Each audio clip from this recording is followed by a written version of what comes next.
15 अक्टूबर की यह बात है। अक्षय और उसके माँ पापा के साथ पूनम को देखने आए थे। पूनम एक काफ़ी सुंदर लड़की थी। अक्षय को वह पहली नज़र में ही बहुत पसंद आई। उसने पूनम को रिश्ते के लिए हाँ कहा और पूनम से भी पूछा तुम्हारा क्या निर्णय है, क्योंकि तुम्हारा निर्णय ज़्यादा महत्वपूर्ण है। पूनम ने भी तुरंत हाँ कह दिया और बाद में दोनों की शादी की तारीख पक्की की गई। बहुत धूम धड़ाके के साथ दोनों की शादी कर दी गई। उनकी शादी अक्षय के घर पर हुई। अक्षय का घर शहर के 1 BHK घरों जितना था। शादी की सारी विधि खत्म हुई। बाद में दोनों अपने रूम में फ्रेश होकर अपने कपड़े बदल कर आते हैं। दोनों की वह शादी की पहली रात थी। अक्षय धीरे से पूनम को आवाज़ देते हुए बोलता है, आज से हमारी नई जिंदगी की शुरुआत है। ऐसा बोलकर पूनम को गले लगाने की कोशिश करता है, पर पूनम उस पर चिल्लाती है और बोलती है, तुम मुझे जरा भी पसंद नहीं हो और मैं तुमसे प्यार भी नहीं करती, इसलिए मेरी तरफ से तुम कोई भी उम्मीद मत रखना। अक्षय उसकी बातें सुनकर हैरान हो गया, पर हिम्मत करके उसने पूनम को पूछा, पूनम अगर ऐसा ही था तो तुमने मुझसे शादी क्यों की? मैंने तुम्हारे साथ ज़बरदस्ती नहीं की थी। मैंने पूछा भी था तुम्हें, फिर तभी क्यों नहीं कहा मुझे? इस बात पर पूनम बोली, मुझे कुछ मत पूछो, 2-3 महीने एडजस्ट करो और उसके बाद हम डिवोर्स लेकर अलग हो जाएंगे। यह सुनकर अक्षय को धक्का लगा। उसने पूनम को समझाने की बहुत कोशिश की, पर उसने अक्षय की कोई भी बात नहीं सुनी और वह उसके निर्णय पर डटी रही। अक्षय उसे बोला, ठीक है, तुम्हें यही ठीक लगता है तो यही करेंगे, पर मेरी एक बात मानोगी क्या? पूनम बोलती है, क्या? अक्षय बोलता है कि एक छोटी सी मदद करोगी? जब तक माँ पापा यहाँ हैं तब तक तुम यहीं पर रहोगी। एक बार वह गाँव चले गए तो फिर सब तुम्हारे मुताबिक होगा। वह भी तैयार हो गई इस बात पर और दोनों सो गए। हर रोज का दिखावा उनका चालू था। माँ पापा के सामने पति पत्नी की तरह रहना उनको समझ में नहीं आए, इसलिए उनके सामने नाटक करना। ऐसे करते करते दिन खत्म होने लगे। दोनों ही नौकरी करते थे, फिर रोज के टाइम टेबल के अनुसार अपना अपना काम खत्म करके काम पर जाना। अक्षय रोज पूनम से प्यार से बोलने का प्रयास करता था, पर पूनम अक्षय को अनदेखा करती थी, क्योंकि पूनम की एक ही इच्छा थी कि उसको जल्दी शादी नहीं करनी थी। घर के लोगों का मन उसे नहीं दुखाना था, इसलिए वो शादी करने के लिए तैयार हुई। पर शादी करने के बाद भी वो फिर से अकेली रहने का विचार करती थी, क्योंकि उसे खुद की लाइफ किसी के साथ शेयर नहीं करनी थी। जैसे तैसे उसके दिन धकेल रही थी। अक्षय मात्र उसे हमेशा अपनी पत्नी का दर्जा देने का प्रयास कर रहा था, पर पूनम कभी भी अक्षय को पति का दर्जा नहीं देती थी। एक दिन फर्श पर पानी गिरा हुआ था, तब पूनम का पैर उस पर अचानक से फिसल गया। उसका पैर फ्रैक्चर हो गया। अक्षय तुरंत उसे डॉक्टर के पास लेकर गया। उसका इलाज होता है। डॉक्टर कहता है पैर पर जरा सा भी जोर नहीं देना है, उसकी काफ़ी देखभाल करने के लिए बोलते हैं। फिर क्या, अक्षय उसका बहुत ख्याल रखने लगा। हर रोज़ उसके पैरों की मालिश करता था। उसका पैर फ्रैक्चर होने के कारण उसे ठीक से खड़ा भी नहीं हुआ जा रहा था। घर के काम और खाने की जिम्मेदारी अक्षय पर आ गई थी, पर अक्षय को तो पहले से ही ये सब की आदत थी।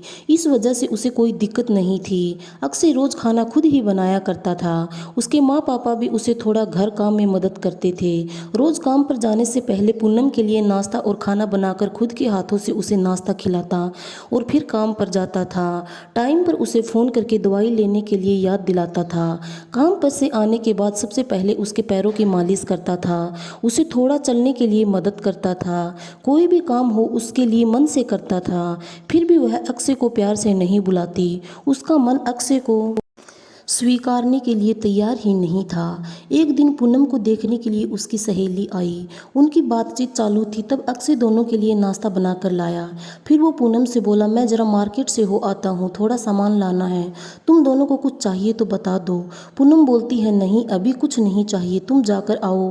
पूनम की सहेली को अक्षय को ऐसे नाश्ता लाते देखकर धक्का लगा। उसने पूनम को पूछा, पूनम घर के काम सब तुम्हारा पति ही करता है क्या? हाँ वही देखते हैं, मेरा पैर फ्रैक्चर होने के बाद से।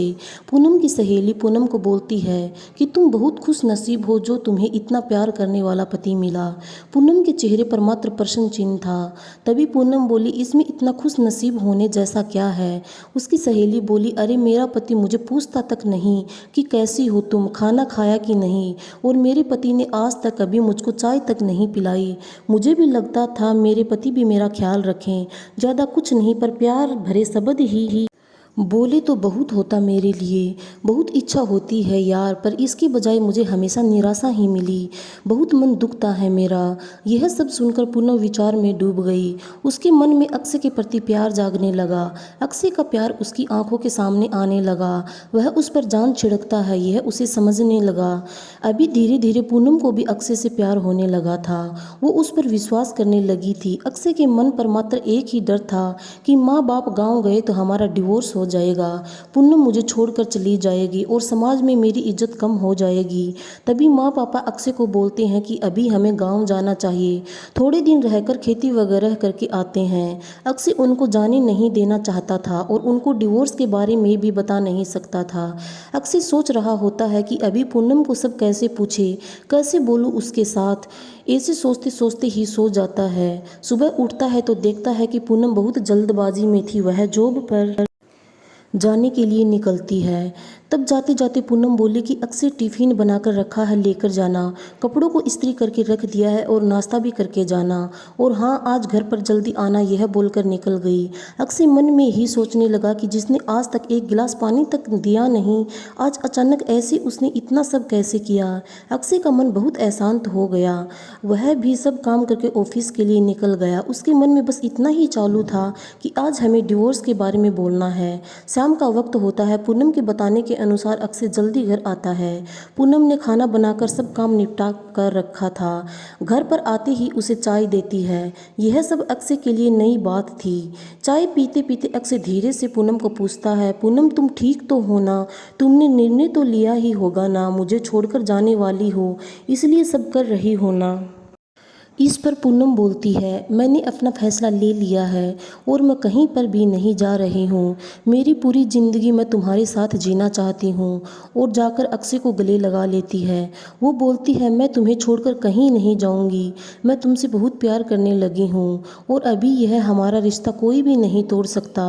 ज़िंदगी में बहुत बड़ी भूल हो गई होती मुझसे अगर मैं तुम्हें खो देती तो। अरेंज मैरिज करके भी तुम्हारे जैसा इतना प्यार करने वाला पति मुझे मिला, यही मेरी खुशनसीबी है।